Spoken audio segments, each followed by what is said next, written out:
സിഎച്ച്മാരിലെ the best എന്ന് പറയാവുന്ന എല്ലാ തരത്തിലും നമ്മുടെ എല്ലാ മേഖലകളും ഒരുപോലെ ഈ പ്രവർത്തനത്തിൽ പങ്കാളിയായിട്ടുള്ള ഒരാളാണ്.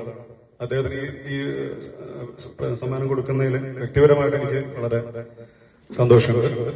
മറ്റുള്ളവർക്ക് കൊടുത്തതിൽ വ്യക്തിപരമായിട്ട് സന്തോഷമില്ല, പക്ഷെ ഇദ്ദേഹത്തിന് അതയാള് ശരിക്കും ഡിസേർവിംഗ് ആണ്. അതുകൊണ്ടാണ് പറയുന്നത്. വേറെ ഒന്നുമില്ല. എല്ലാവർക്കും പ്രിയപ്പെട്ട നമ്മുടെ റഹ്മത്തുള്ള